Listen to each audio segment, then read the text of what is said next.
going on, everybody? Welcome back to Frosty Sports, here for the Meltdown, number 8, the podcast between me, Llama 77, and that guy over there, your boy Q. Q, how are you doing this afternoon? Yo, what it do? What it do? We're recording this a day late, but same time as normal, man. So it's still middle of the week. It's been a busy week. We've got a lot going on. Of course, we're in between RLCS, ALGS has a land coming up here soon, but man, I've been good, busy as ever. I know you've kind of been the same here, man. But I'm excited to get down to it.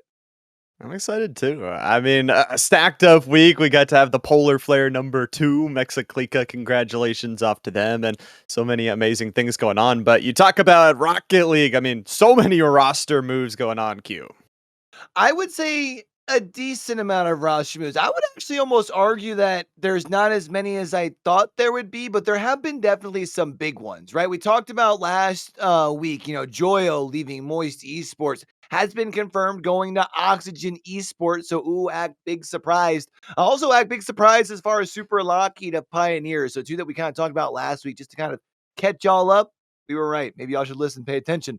I'm kind of curious, though, as far as for you, either of those two get you motivated or excited about either Oxygen or Pioneers moving forward?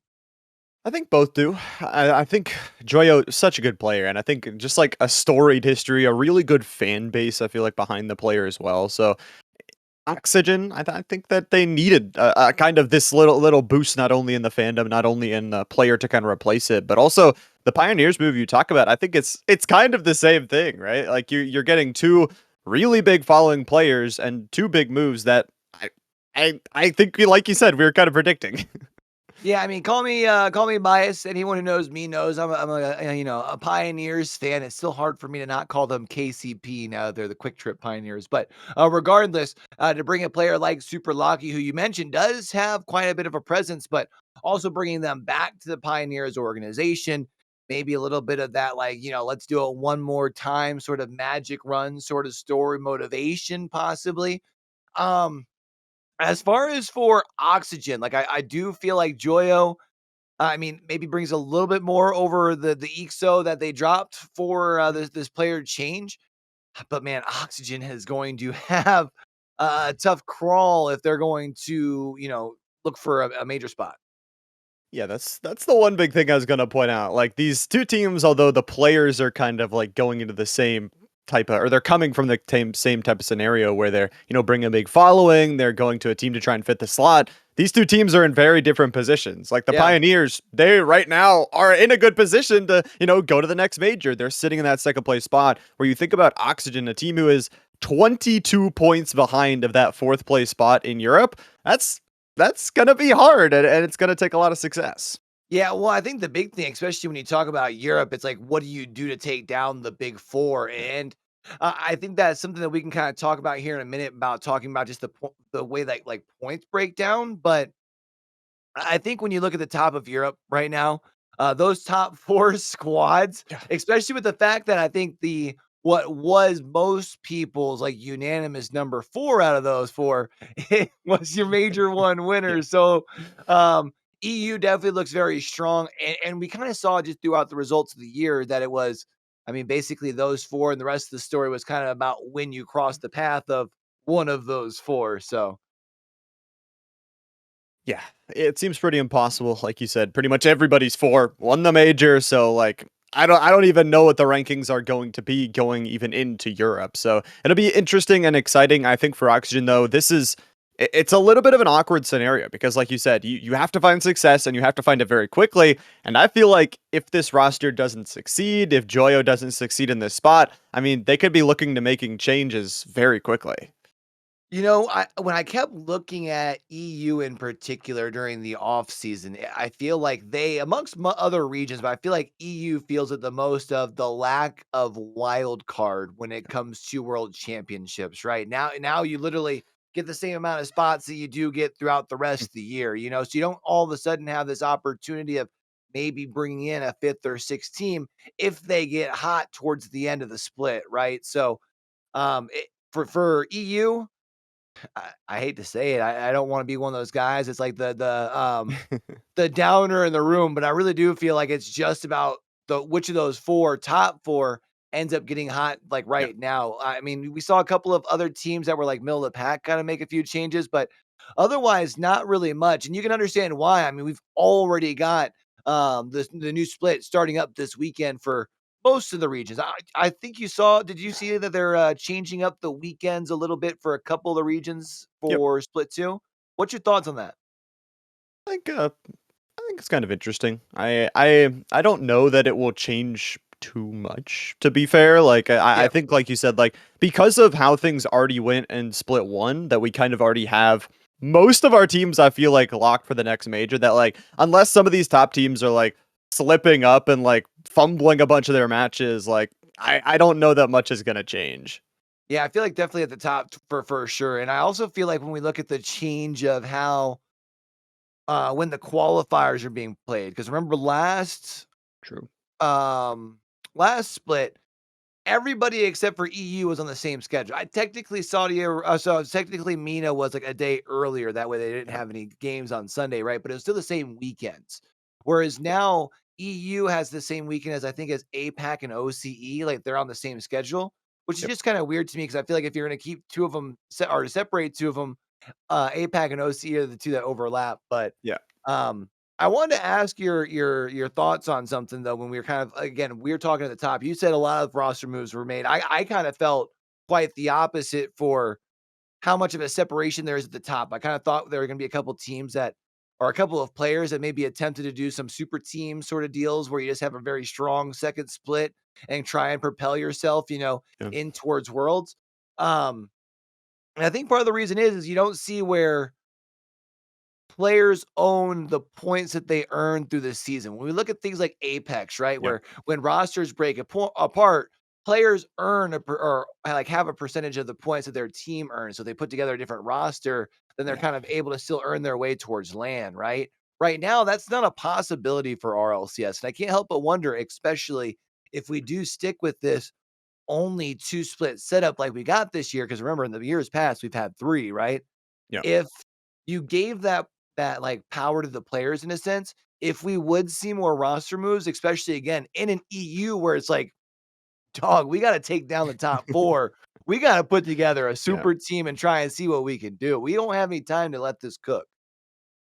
I feel like it'd be interesting. And I think, like you mentioned, like with Apex, we see a lot more roster moves. We see a lot of teams like go for those very late like switch ups. They're like, okay, who's got the most points? But also, it kind of like there's the pros and cons. That like you look at Mhm. Apex and you kind of see like the ending, like it gets kind of more anticlimactic and more gatekept the like longer the season goes because it's like, oh, I just have 0 points. Well, I either have to, go win the entirety, get first place in challenger circuit and be able to get my spot in pro league, or like had to play so consistently in the past. So it doesn't really encourage newcomers towards the end, but like I feel like it could be interesting where you see switch ups or you see teams that do have some points. And even right now the rules are you can only make one change, you can't even make two changes, or you Right. lose all of the points you have. Yeah, which, like, I get, right? Because then, like, how do you understand, like or how do you kind of go through the fact of the majority of the roster essentially getting switched. Like, I kind Right. of understand the process there, but,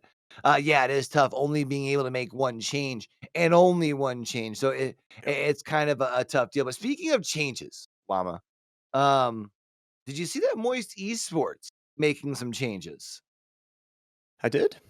Yeah, they dropped their team. Yep, And I saw the rumors. It's just a rumor right now, but our boy, 5 Up, our boy, he's ours. He's Frost's, okay? the He started homie. in the weeklies, maybe getting picked up by Moist. I mean, that'd That'd be be huge. that'd be pretty cool, man. That'd be pretty cool. Now we'll talk about Moist a little bit more because in a minute, because Moist has been making some headlines for Yeah. some unfortunate news.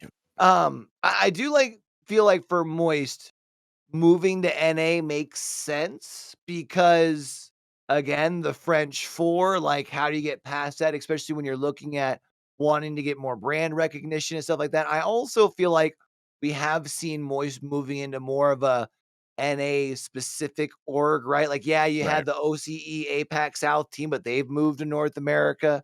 Now you're looking at potentially picking up a North American squad. And because you look at where the rankings sit for North America heading into True. split 2, I mean, that 3rd and 4th spot are pretty wide open. And speaking of teams who are in the running for that, Pirates on a Boat, one of the very few unsigned orgs at the top, I mean, it definitely looks like there's a good chance that the rumors are true. Obviously, we can't report nothing. I haven't been told nothing. I'm gonna say that for sure. Not that I would tell y'all if I did. Um, but it definitely seems like if you are one that's been around just the esports scene, all of the signs are lining up that look like pirates on a boat are gonna be picked up here, which is some pretty cool news. I mean, it's awesome. I think it's what we've always said. Like, you join in the weeklies, you kind of get to see these players rise up through not only the regular rankings, but through six mans, and then also get a little bit of notoriety through other teams. But yeah, you talk about North America specifically.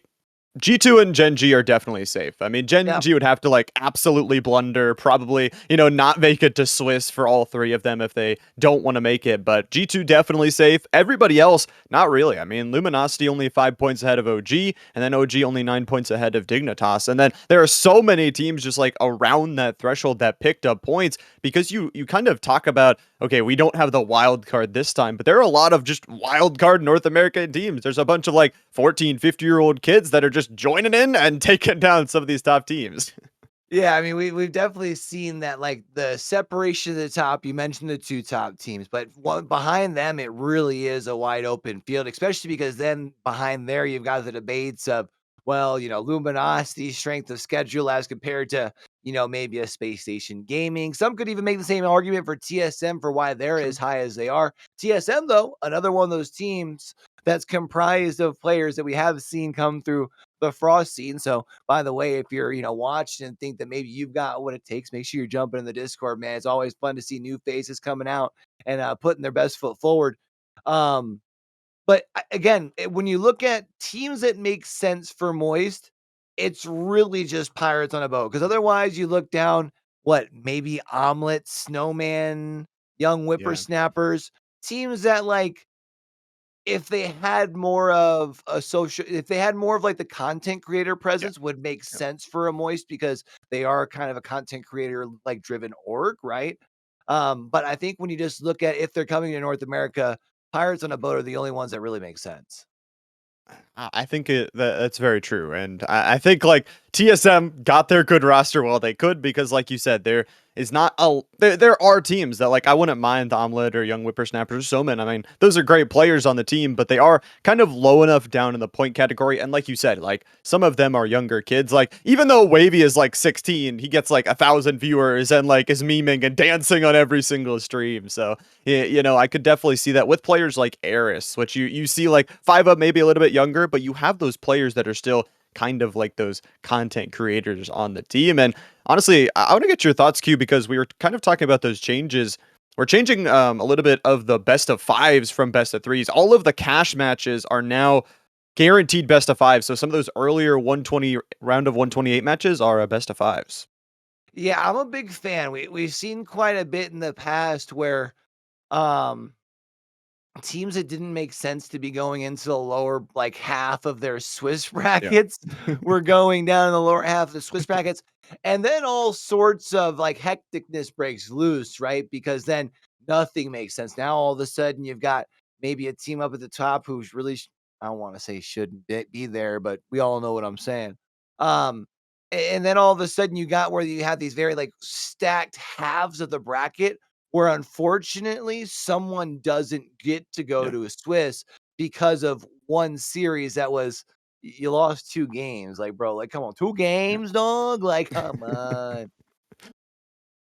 It's tough. It's tough, and I always like more games. So I'm not Yeah. complaining. We'll have to see. I think for the players, it's a little bit more of an adaptation. I've heard kind of mixed that like a lot of players like it because again, best of five does give you more time in case you drop one game. All of a sudden off of a kickoff goal, you can adapt, you can change things, but also you do have to play for a little bit longer and you do have to play a little bit more consistent. So some of those players that might have the superstars that are on kickoff that love the best of three, I see a little bit of complaining here or there that, now we got to play more consistent. Now we just got to win more games. Well, yeah, I think you also gotta realize, I mean, each qualifier is 6 days, right? Like, and that there's no True. break in between the qualifiers too, so I feel like it's a little bit of give and take.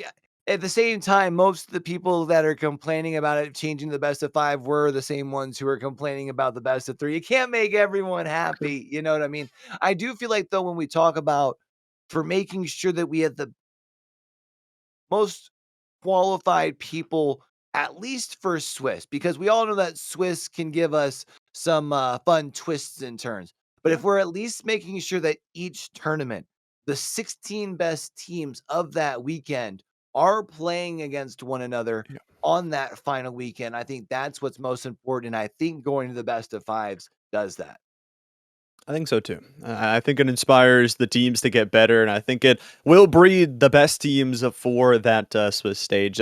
I'm really excited. I think that there could be some shakeups. I think, like you said, I actually think North America is the most interesting region for these upcoming weekends, just because of how close it is. Like, yeah, obviously there's the G2, but it's also like there's the G2 factor of like, will G2 carry that momentum from the LAN? Will G2 be able to live up to it? Or is it going to be kind of like that qualifier 3 where people are like, they kind of weren't taking it seriously because they were already in that spot. But if you don't take 3 qualifiers seriously, like, are you going to be prepared for the split 2 LAN? I feel like G2 and Gen G are kind of in a unique situation because I really do feel like they're that much Yeah. separated from everyone else. I don't know if they'll necessarily have an issue.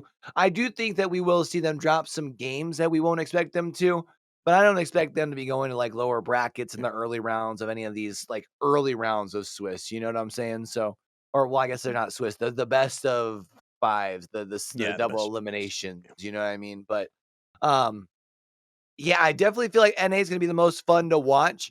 Mostly because it's a what, 1, 2, 3, 4, 5, 6, 7 team race. Maybe you throw NRG in there, maybe Shopify if you're really on some copium. Um, but I mean, you do have quite a few teams racing for once for 2 spots, and I think it should be fun. And then again, also got to think like I know, like we said, Gen G pretty safe, but also at the same time, like you can't get complacent as G2 if you are a Gen G because you still want to improve your spot. That it's not just about okay, we got our land spot, congratulations, we're done. Like that number 1 seed does make a difference to start out, get you a little bit of an easier road, maybe not face you against more of those wild card teams. So every single qualifier is going to matter for these teams, and honestly, I'm just excited to really see how North America shakes out. Is there any other region you think is going to be as exciting? Um, South America, as maybe? exciting, I think so the only reason I would say South America is because I thought NIP started looking really good towards the end of split 1. Um, But even still, I feel like with as good as Furia and Complexity both did, maybe Nip's able to earn themselves a trip to Major 2, but I don't know if they're able to make enough noise to earn their spot to World. So, I definitely nothing like North America. Yeah. Uh, I would argue for me, Oceania, because of all of the rosters blowing up, if Quick Trip Pioneers does not pan out, I mean, spot number 2 is, like, wide open. Yeah. So I would probably say them, but honestly, I feel like North America and that's not just bias, I just feel like with how many spots are on the line and how many teams are realistically in the running, it's the region to watch for sure. I think so too. And as much as we love North America's Yeah. because we're in it, like you said, I think it is the most exciting, just points wise. And then we'll also have to see kind of how these roster moves shake up. Again, I think that rosters had to already been locked in, so I'm not sure like what will happen. I 13th, think I like think, okay, so something like that. yeah, we'll have to see, like we said, what happens with the Pirates on a Boat squad, what happens with everybody else there. But I'm just excited to see some professional Rocket League, man. It's a good time to be an esports fan. It's a good time to be a Rocket League and an esports fan, and once that starts, the following weekend, we got ALGS starting up. So the good news is we got, kind of the LAN warm up. I've been seeing a bunch of teams posting about getting their visas, which always warms my heart, especially when you see teams like Heroes, formerly Yeah. known as Dewa United Esports, who have missed lands because of visa issues in the past. Happy to see them getting that opportunity. But unfortunately, with the good news, also comes bad news. It's the end of split number 1, which means we're seeing a lot of roster moves, 2 of which surprised me the most. Um, One being Snipe Down leaving FaZe, and just Yeah. because FaZe seemed to be so committed to Snipe Down. Yeah. Um, I'll be interested to see, one, what Snipe Down does because I feel like he's kind of calmed down on the content creation side, and I'm almost wondering if maybe Snipe Down moves in a different path in the industry just because he definitely seems to be over his competing days if you, like, listen into him sometime. I 100% think so. And I was a big fan of Snipe Down, Oh, like, during the bro. early days. Early days. What do Yeah. we call on early days? Like, for like, first season, like, starting out, like, I don't know, man. I was just a Early big days of yeah. Yes. ALGS. Yes, Okay. yes. But I was gonna say, if you're talking early days Snipe no. Down, ain't no Yeah. way. And that's one of the crazy things that, like, you look at, like, Snipe Down and T Squared, you kinda see their, like, paths collide, like, they both start from Halo, like, they kind of go separate ways, one goes to casting, one goes to playing, but they kinda come back to Apex together, but, I mean, I think Snipe Down, it's interesting because he's not a young guy like some of the others in the scene. I mean, no offense to him. He has been competing for a long time and he's found success. He's been to lands. He's won Halo tournaments as well. So I feel like maybe the drive is gone. I mean, maybe he's just like, burnt out from it that like he's earned enough, he's done enough, he felt like he's there. So I don't know. I mean, he has a family, right? I assume like he wants to eventually retire and spend time with them. So I don't know. Yeah, I just feel like as far as with Apex, I think we're seeing a big change. I think just in players in Yeah. general, we're about to start be seeing a new wave of talent, I think, across the regions. But yeah, I think for a player like Snipe Down who has been traveling and competing, it's about time to hang him up. That's why when you said like the early days, like Yeah, yeah. I remember the early days of Snipe Down back in like MLG TV and watching him during the Halo 3 Yeah. days, you know what I mean? And he was competing even before that. So he's been around for a hot minute. Definitely hope that Snipe Down, has whatever success he's looking for whenever his next ventures. I'm kind of curious to see Yeah. that. But then I think a bigger surprise than that even we see, I'm pretty sure, a roster that had been the longest 3-0, and that is Dreamfire Yeah. with Roy leaving. I think that was official as of like 12, 16 hours ago by the time we're recording this here. Dreamfire, finishing, I think it was 7th at the Yeah. last LAN. Unfortunately, missing this one, and Roy leaving Dreamfire. Sad days. It really is. And these are, I mean, you talk about Snipe Down, who didn't make as much of a name, I feel like, in Apex. Still, I think, like you said, had some success. Everybody knew him from the olden days, but when he's a player that, I mean, found success, you feel like on the Apex stage, this was their kind of first competitive experience and really brought life to this Dreamfire roster. You talk about teams sticking together and you talk about how like kind of Snipe Down was in that TSM for a little bit, swapping between some of those players, but also like this was a squad that, like you said, longest running three stack for so long. So even after their good performance, it's kind of a surprise to me. Yeah, 900 and some odd days or something like that, if I remember right from looking at one of the Twitter comments. So kind of crazy to see this this trio falling apart. I'll be interested to see if Roy's like done competing. I didn't happen to see if he like announced retirement or anything like that. Roy obviously being one of those APAC South, just absolute legends. Yeah. If you are unfamiliar with Roy, you probably remember seeing the picture. He is the one that was doing the big old heart and going back and forth that I think it was Yeah. split one last year. Really awesome, dude. While we're talking about APAC moves, though, too, another one that was a big surprise for me going more to the APAC North side. We saw all the APAC North rosters having, this kind of roster dance heading into split number two, Pulverex being one of those.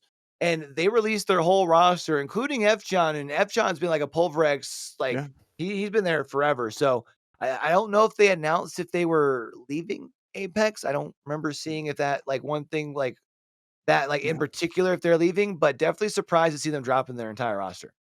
It is. And Pulverex, I mean, for us, like non North America and EU people, like this was a squad that was a staple of their region. That was like, one that was always competing, that was always bringing, good content towards each of the games. So it's kind of sad to see. And you talk about, I mean, multiple teams dropping their roster, Moist dropping their roster, Optic dropping their roster. These are team names that like we know and love that we're like playing at lands and like will they stay in Apex? That's the real question, but it's sad to see the full rosters go.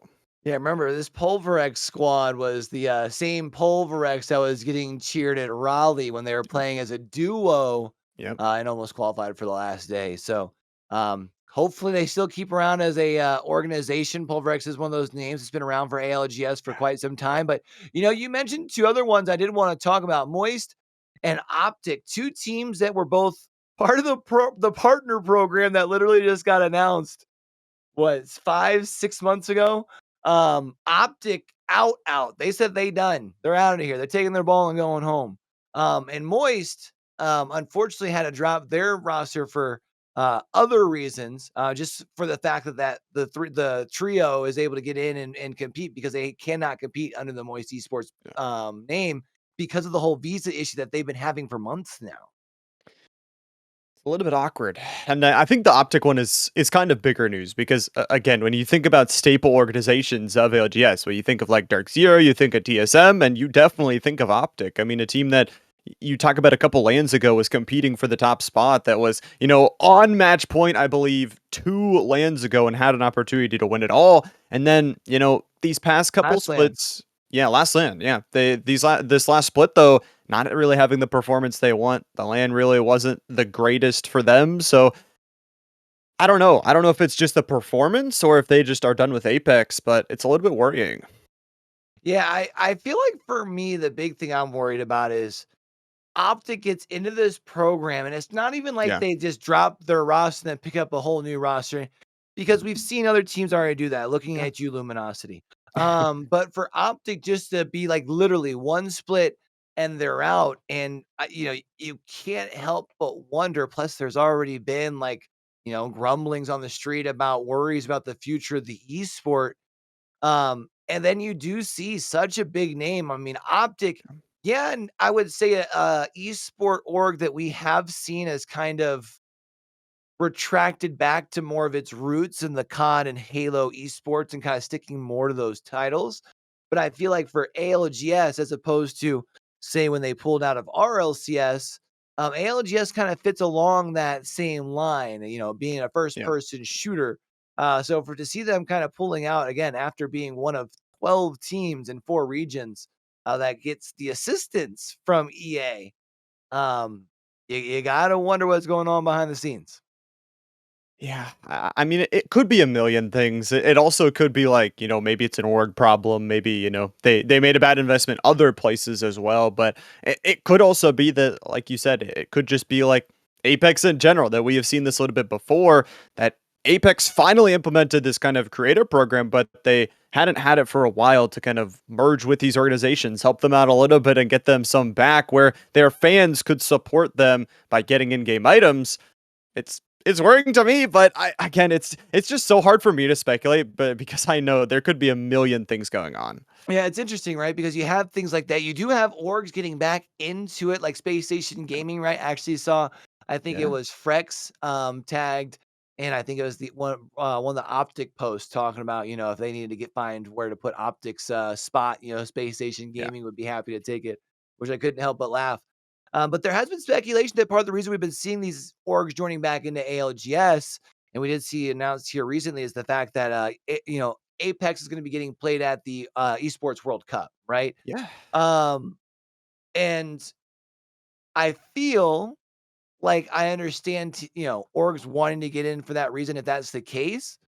But if it's literally just for like that, what does Apex Legends competitive look like after the summer?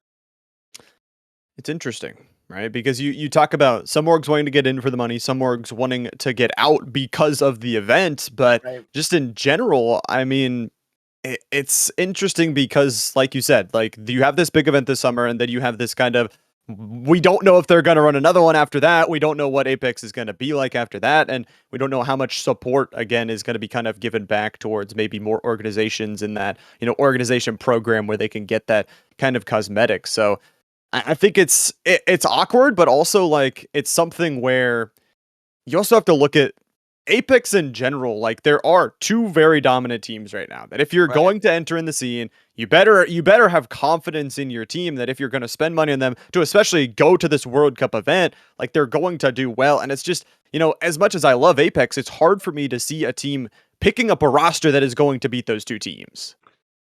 They're definitely at a, they seem to be at a different level. That's for sure. Now, I am going to be excited to see if that's still going to be the case here in, at this point, 2 weekends by the time that this thing gets released.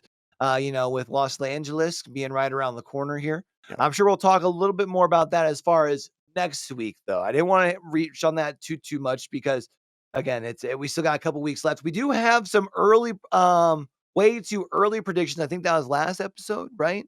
Yep. So if people want to watch that, do make sure y'all checking out the last one, whether it's here on YouTube or over on the audio only platforms. But I did want to talk to you about some VCT Yeah. because Super Week coming up for VCT Americas this week. So lots of Valorant to be had. But also we saw some records getting broken. Well, we saw a record getting broken last week with Aspas breaking the kill record for a single map, 47 of them. 7 first bloods on the Lotus map against Sentinels. First off, I got to say that series with Sentinels, um, I feel like I keep saying it up for Yeah. VCT this year, but instant classic. I mean, really, both maps were bangers. But Aspas was on a different level. Yeah, I'm a little bit surprised that it did go 2-0 over towards Leviathan's way, but Leviathan. Sentinels Leviathan every single time Q. Mhm. But that is crazy. I can't even drop 2 kills in a Valorant game, so much less 47. But this guy out here breaking records, and the first bloods is the more insane thing for me, just because opening it up, getting these rounds to start going your way, and usually we kind of see the first blood's kind of shifting. Usually we see a lot of the enemy team stealing some away, and this record being broken, I don't think anybody's gonna break it soon. They thought that the previous record was going to stand for quite some time, so it shall be interesting to see. Now, to keep in mind, Lotus did have to go 36 rounds for Yeah, this feat to be yeah. achieved, so that's definitely part of something to think about when you do think as far as when is this going to happen again. Um, but a big win for Leviathan, especially after dropping their opening series to Cloud9. Yep. With only getting 6 matchups before you're the next major, you don't have much time to bounce back. I don't think they could have afforded to lose this one to Sentinels. I don't think Sentinels have to press the panic button by any stretch of the means. I mean, you have one series that goes to 19-17 overtime. The other Yeah. map on Icebox literally goes the distance 13-11. I think Sentinels feel all right, but definitely a huge win for Leviathan. It's huge. And I think you talk about kind of the other teams that took the wins as well during this week, where, again, we were talking about Sentinels, literal world champions coming into the season, what we were going to expect after the LAN. Were they going to be able to battle towards that level? And yes, the games were close, but also it is a loss on your record. You do have to just be careful in this next week specifically. You talk about Super Week. You can't be dropping. It feels like any more series for Sentinels, it could put you in a little bit of that rough scenario, but I specifically want to talk about Cloud9 because I'm a big Cloud9 fan, and I think they're one of the bigger surprises actually that they're now 2-0. I think they've beaten 2 solid teams, and they have a relatively okay schedule for the rest of it. Yeah, I mean, you figure for Cloud9, you beat Loud, who hasn't been looking quite Yep. like the Loud of old to start off Super Week. That's actually going to be um, today, probably right around the time that this releases, actually, this episode, if we're still able to get it out Friday. We did record it late, so I don't want to put too much pressure on our producer. But for the Sentinel, or not Sentinels Loud, sorry. Sentinel or the Cloud9 Loud game being at 8 o'clock, you win that, they get to kind of coast Yeah. from there the rest of their well, not to say anything bad about, the rest of their schedule, but they definitely played the hardest half of their schedule Yeah. and they're 3-0. You pretty much feel like they've locked in that top seed in their bracket. And I think that's huge, right? Yeah. Like if you can beat Loud, you make that statement when you don't have to coast, but you kind of get to play these easier matches at the rest half of your schedule. And yeah, and I mean, you talk about Cloud9. If they win against Loud, it's a statement victory. They go to 3-0 to start out the season, and this is a squad that we talk about in all of esports. A massive Right. name. They have teams that are succeeding all across the board. I mean, they just got third in LCS, so I think for them. Before Madrid, the performance was not where they wanted it to be. So this split, it's a step up. If they can win this next game, I think lots of their fans and the organization is going to be happy. I think what's interesting when you look at Cloud9 and that group Alpha, they've also got NRG who kind of in a similar boat. Now, I would say they have a tougher part of the first half of Super Week having to play against Leviathan, but if they win that and start off 3-0, the rest of their schedule looks kinda similar. MIBR, 100 Thieves. Both of these 2 teams could end up potentially 6-0 being in Group Alpha, not having played against one another. Kind of crazy to think that sometimes that's the way cookie crumbles. I'm kinda curious though, Llama, when you look at Super Week, right? So we've got 5 days. It starts on Friday the 20th, sorry, Saturday the 20th, and runs to the 24th, so next Wednesday. We got 10 games. If you had to check one game, give me a game, and if I could catch a whole day, give me a Huh. day. Ooh. That's a tough one. I think watching the undefeated teams is always going to be, interesting to see if they can keep that undefeated records. I think the matchup to watch is Evil Geniuses versus Sentinels. I think these are two teams that want to try and prove themselves against Sentinels. This is another loss you cannot take. Evil Geniuses kind of on this up and down. We'll have to see where things go. It could be a blowout match where Sentinels win, but I also think it could be a spicy one. I do think if you're looking for a day, I think you look at Monday because I think you have G2 versus Furia, which is kind of, a spicy match in its own right. And then you have Cloud9 trying to keep their kind of record solidified. If they have this loud win, if they can go into this, matchup 3-0, they're playing 100 Thieves. It is 100 Thieves, but again, it could be a match where it's a trap game where 100 Thieves, this is the game where they get themselves back into playoffs. Yeah, I do definitely like Monday as a tale of 2 different stories for sure. I feel like for me, that might have to be my day as well. Yeah.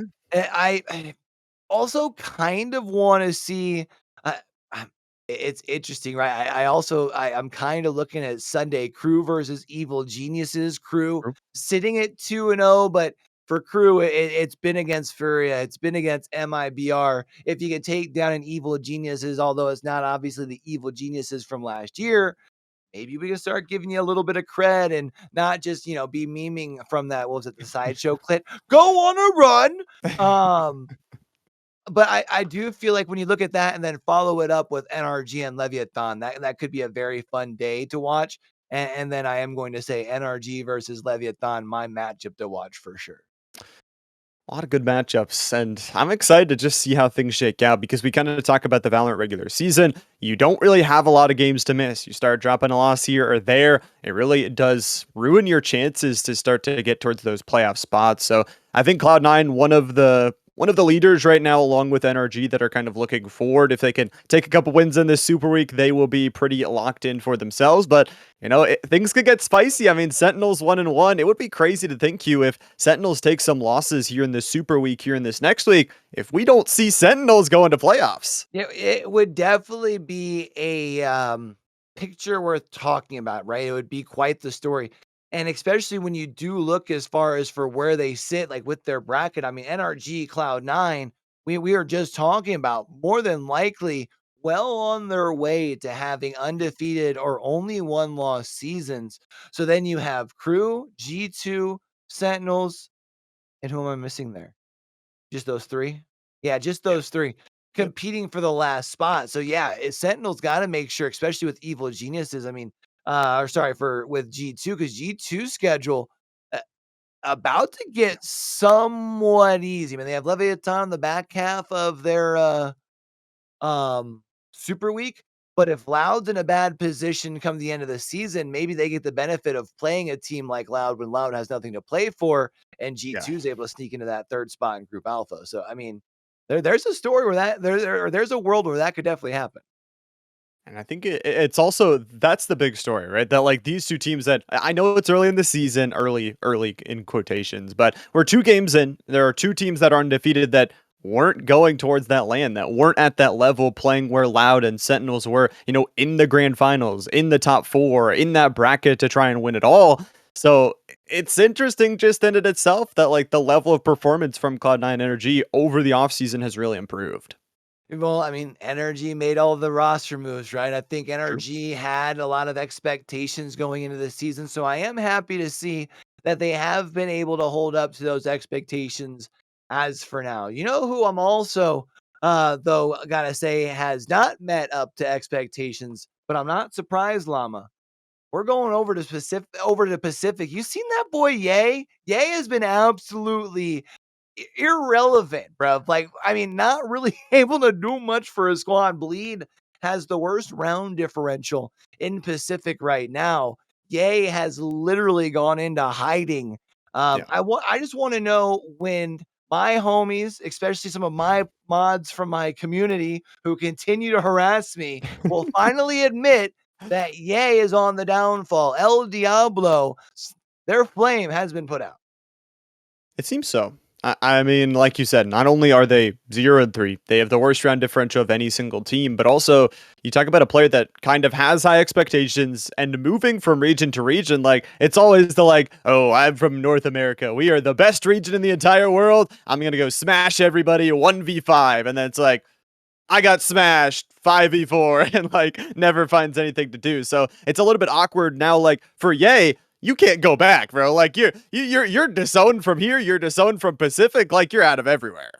Well, it's tough, right? Because you've already like you have this looming shadow in America because of the DSG situation, Yeah. right?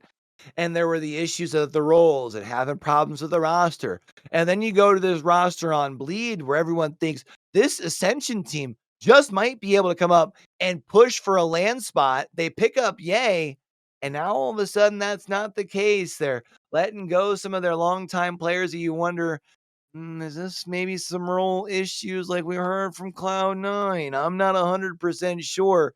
It feels like there's always a common denominator. I just feel like it's about time that we kind of start talking about it a little bit. We'll have to see. I think there's an opportunity. They need to start to turn the ship the right way. I think that there's probably no way that they even make it to playoffs at this point, but we'll have Playoffs. I just hope we can win playoffs. a game. No. They're trying to win rounds, Q. Okay, they're Oh, starting a for little bit real, earlier. dog. They are negative 33 on round differential. They are struggling. I think the one thing that's interesting to me is seeing how much a player like Ye, who before being a one trick chamber was the one trick jet, right? Now has no identity, is playing so many different agents. It's just like, what are we doing here? Like, just put him on something and let him cook for a little bit. If it's a bad performance, let him do it again and again until we know that it was more than just one bad performance. Because right now, it just feels like you're shooting yourself in the foot, not allowing him to build his confidence. And it is really tough in a game that has just like so many agents that like if things aren't working, is it the player? Is it the Right. agent? You know, is it the introduction of Clove? Is that's what is messing you up? There could be a ton of factors, but again, if you can't pinpoint it down, if you keep just like testing random things, okay, this didn't work, let's test something new. You have to test the same thing over and over to get a result that you actually want. If it fails, so what? Then you learn that it failed, then you know what you can actually improve on, but all of that change, I feel like just doesn't let the player settle down. So, Llama, before we get up out of here, I want to talk one more thing about you. I'm to Okay. our uh adding it to our outline here. I actually didn't put it on it, but I kind of thought about it since we're moving our stacks till next week. So if you're watching, you made it this late. I want y'all to do me a favor down in the comments section. I want y'all to think about your perfect esports production, your favorite casters, your favorite analysts, your favorite hosts, and put those down in the comments, things for us to consider. And we're going to tell you ours next week. But Llama, you and I, we've been extremely busy between high school, college. You do the XP League, which is kind of more high school age esports as well. I kind of wanted to pick your brain a little bit about seeing the growth of or the relevance of high school, the interscholastic esports, because I know you've been working with TEC. I think was your third year. Is that right? Yep. Yep. Third year. And so you've been doing the high school scene for quite a bit, but you've been seeing all these other high school things popping up on Twitter kind of across the nation. I kind of want to get your initial thoughts of one, is it something that needs more attention? And two, why? I think yes. I mean, so I think the real pathway again for me, someone that went through the collegiate system, that played through high school, that had like a teacher. Here's the thing. All the high school programs, it's just like one teacher that doesn't know what the heck they're doing and a bunch of kids that have passion and like The teachers want to think, okay, they're going pro, we're going to give them all these tools to go professional. No, that's not what it's supposed to be for. Like me, as someone that went through it, I think it should be about that education. That yes, it needs more support, but it's about giving kids a space to like open up, be social, make friends through esports. And then, if they want to go to college, if they want to get an education, they can get a scholarship to go play in these teams. But it's really about the degree that, like, even for me, someone that like esports isn't 100%, my program got cut 70% budget like when I was there at the second year. So like it's more about that education, always having that backfall plan. But I do think it does need more support. I 100% agree. It needs more support. Whether I do like to see that, you and I work for one that's kind of like a state funded program. I would love to see more of those pop up kind of across the nation. But I kind of think about, for me, a lot of the things that you want your kid to learn from sports, as somebody who did play sports up and into Yeah. college, right? And played, at the NAIA level, and what it was looking to potentially play overseas. All the stuff that you learn from sports, you learn in esports, the communication, working as a team, working for a bigger goal that's not like a short term goal, right? Like a lot of the things that are the invaluables that you Yeah. you learn through the sports, you also learn through esports, and you don't have to worry about physical injuries, which is also kind of a cool thing too. So I feel like there's a lot that can be invested into it. I'd love to see that it seems to be more accepted. I got to go to the land back in the fall. Hopefully, you and I Right. are both going to be going to the one in the spring. Seeing the kids having the Yeah. fun, seeing them supported by the parents, also super cool. But I don't think we need to worry about rushing this whole pathway to pro, from scholastic to Yeah. collegiate to pro.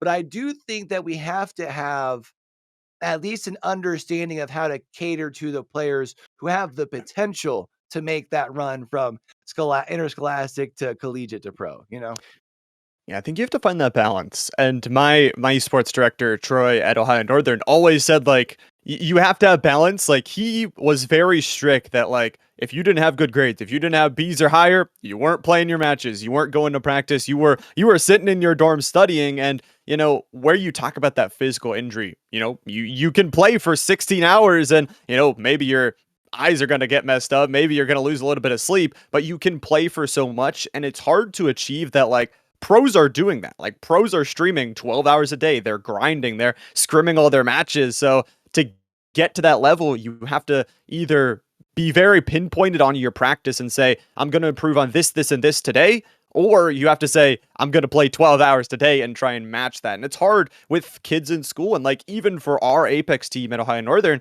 like, it was like, okay, do we play in Challenger Circuit that is 6 days a week when we have like classes and two of them were engineers? And it's like, it's so impossible. But that's where esports and scholastics needs to be, where you need to be able to give that balance, provide them with the tools for like communication and all these, like you said, the invaluables, things that you can learn, but also making sure, they aren't playing 12 hours in their mom's basement. Yeah, I think there definitely has to be that balance there. I'm also happy to see, when we talk about not just on the like an interscholastic level, but the collegiate level, seeing Yeah. more of your traditional like collegiate conferences now playing as the traditional esports conference. I think that's the one thing that'll help it become more accepted, right? Because it's like, Yeah. oh, if I'm a Big Ten fan and I watch Big Ten football and Big Ten basketball, now all of a sudden, if I want to watch my boys Llama and Q, zoom in. If I want to watch my boys Llama and Q on the Big Ten Conference Championships, no, but for real, hit us up because we would love to. But if I want to watch, Big Ten esports, then I also can now watch that. Or Big East, I think I've also seen is doing it. The Mid Atlantic Esports Conference is also doing it. So we're now seeing where it's not just schools having to go to these other Yeah. like leagues. They can actually just compete through the normal like collegiate scene, which I think will help make it more accepted. I think it will too. I think we just have to be a little bit careful because, like, again, it's wild, wild west right now. I think that all these programs are good, but we also need some of these, like the Big Ten. I like what they're doing with the Big Ten Esports Conference. I know the director over at Ohio State, really nice guy. They're creating a space that has rules, that has very strict rules, that again they're going to follow, just like the NCAA, where it's not like an organization saying, okay, you pay us $50 for your team and we'll manage everything, don't you worry, Right. but we handle all the rules, so we get the final decision. So it's you have to be careful about that. And then you also have to be careful about the kind of pro setback towards college where like usually pro players like once they're on the downcline, some of them just go back to college, right? Because it's they get a free scholarship, they're good enough to play amongst the rest, and you can't have that, right? You kind of have to have restrictions. I feel like just like the NCAA has. So I don't know what you exactly do, but that's what I really want to avoid. What I think is the biggest problem. Yeah, I'll definitely be interested to see what kind of more regulations come on down the line. I feel like still early on, at least as Yeah. far as for now, any sort of attention that it can get is definitely good. So again, especially if you're a Big Ten esports conference and you're looking for casters, I mean, a guy that's an Ohio State fan and a guy that if you search his name in a gift bar on Twitter, you find me dancing in a Michigan State jersey. What better duo than that, right? But also, no, but for real, Llama, I just want to say, man, it's always a blast Yeah. getting to get together with you and chat. And this sort of scene, most of the time when we get together, we're yelling esports, whether it's over here on Frost, over at Yeah. TEC Stride or whatever. Um, but next week we get to introduce a new segment. I know I'm excited. I'm pretty sure you're excited. Next week we will be able to kind of give our last chance predictions about ALGS as well. So that should be a lot of fun. And I know for you, you'll be one more week closer to summer vacation as well. So before we get up on out of here, Llama, I wanted to see if there's anything else you want to chat about, my friend. No, I think that's pretty much it. I'm really excited about this kind of esports season. I know we've got LCS is done and dusted, but we're getting ready for MSI, so big a world event. Again, we got to keep getting Q into the League of Legends and involved a little bit more in that. But no, like you said, it's always so much fun. And of course, we got to shout out the guy. I think In the he's back there. background. He's back there somewhere. I think Q, but Nick NCS for all the production today. Yeah, always doing the button pushing and doing all the hard work to make our faces look as pretty as possible. Give big shout out to Nick and all the staff over here at Frost, man. Make sure whenever you see the content, the shorts and stuff, let them play out. Hit the like button, leave a comment, help us out with that algorithm, and tell somebody to tell somebody to tell somebody about it. All right. But you know what? We're gonna go ahead and get up on out of here till we catch y'all back for the next one, man. Don't forget, with everything crazy going on in the world today, be true, be you, be sincere. Game hard and love hard. All right, y'all. That's Llama. I'm Q. For the rest of the crew from the front to the back, y'all have a great rest of your week. Peace.